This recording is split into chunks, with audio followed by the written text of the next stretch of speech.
இன்றைக்கி நம்ம ஒரு டே ரொட்டீன் தான் பார்க்க போகிறோம். இன்றைக்கி என்ன பண்ணலான்னா, இன்றைக்கி பருப்பு ரசம் வச்சு பீக்கங்காய் புடலங்காய் இந்த பொரியல் தான். அதுக்கு முன்னாடி நம்மளோட டீயை குடிச்சிட்டு தான் வேலையை ஆரம்பிக்க போகிறேன். பாசி பருப்பு இருக்குது பாருங்களா, அதை நம்ம ஒரு 3 ஸ்பூன் அளவு வேக போட்டுக்கோங்க.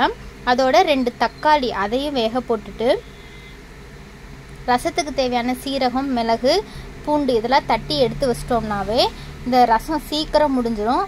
ஒரு 4 விசில் விட்டாவே பருப்பும் வெந்துடும். ஆனால் இது நல்லாயிருக்கும், டேஸ்ட்டு செம்மையாக இருக்கும். நீங்கள் ட்ரை பண்ணி பாருங்கள். அப்புறம் புடலங்காய், பீக்கங்காய் இந்த 2 காயும் கட் பண்ணி எடுத்தாச்சு. இதையும் நான் ரொம்ப மெனக்கெட்டெல்லாம் செய்யலை. எண்ணெய் ஊற்றி கடுகு, வெங்காயம், காஞ்ச மிளகாய் இதெல்லாம் போட்டு நல்லா தாளிச்சிட்டு, அப்புறம் நம்ம காய் தனித்தனியாக, பீக்கங்காய் தனியாக, புடலங்காய் தனியாக அதையும் போட்டு தாளிச்சு விட்டு, பெருங்காயத்தூள் நல்லா வெந்ததுக்கப்புறம் தேங்காயும் சீரகத்தூள் இருக்குது பாருங்கள், அதை லைட்டாக தூவிடுங்க. நல்ல மணமாக இருக்கும். இது மாதிரி நீங்கள் ட்ரை பண்ணி பொரியல் செய்யுங்களேன், செம்மையாக இருக்கும். நம்மளோட பருப்பு ரசமும் ரெடி ஆயிடுச்சு, பாசி பருப்பு ரசமும்.